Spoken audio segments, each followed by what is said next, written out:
आज रामलीला में देखेंगे कि कई कोप भवन में दशरथ के साथ संवाद। शपथ खाकर कहते हैं कि हम उसे अवश्य ही दंड देंगे, परंतु तुम कुछ कहो तो सही कि आखिर हुआ क्या है। तुम बोलोगी नहीं तो हम जानेंगे कैसे। जानकर भी क्या कर लेंगे महाराज।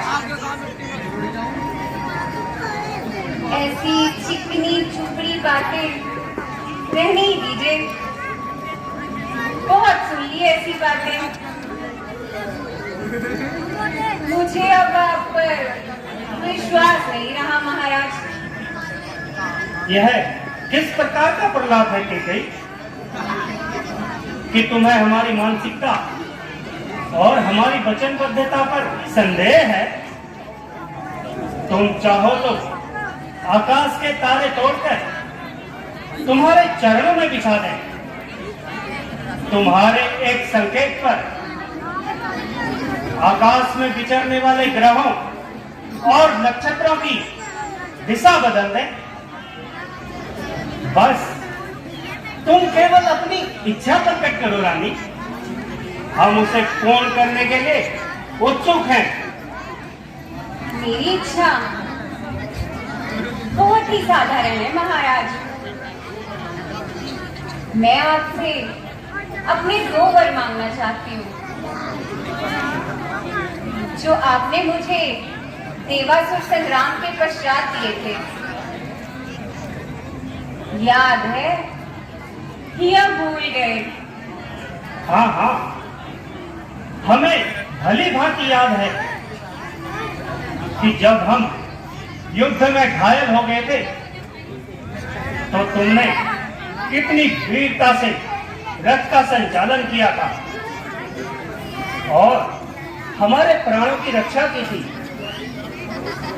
हमारे ये प्राण तुम्हारी ही धरोहर है रानी, जब चाहे मांग लो।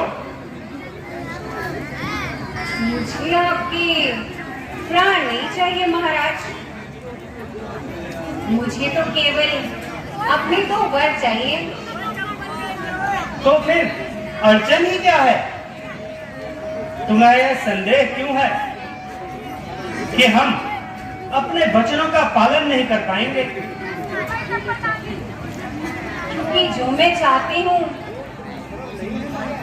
वो इतना सरल नहीं है महाराज। कि तुम्हारी इच्छा अवश्य पूर्ण करेंगे। मेरी सौगंध मुझसे भी प्यारा कोई और तो होगा महाराज। हाँ, राम। राम हमें सबसे अधिक प्रिय है। तो ठीक है, पहले आप राम की सौगंध खाइए, क्योंकि मुझे अब आप पर विश्वास नहीं रहा महाराज। राम की सौगंध? देवी, क्या तुम्हें ज्ञात नहीं कि रघुकुल रीति सदा चली आई, प्राण जाए पर वचन न जाए। फिर भी यदि तुम कहती हो तो हम राम की शपथ खाकर कहते हैं, जो मांगोगी हम तुम्हें देंगे। और अब ये शब्दों के बाण चलाना बंद करो, मांगो। क्या मांगती हो? तो सुनिए महाराज, मेरा पहला वरदान है कि अयोध्या का राज मेरे पुत्र भरत को मिले, राम को नहीं। और मेरा दूसरा वरदान,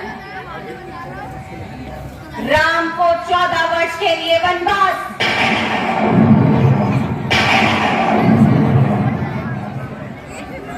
क्या कहा? राम को वनवास? हाँ महाराज, राम 14 वर्ष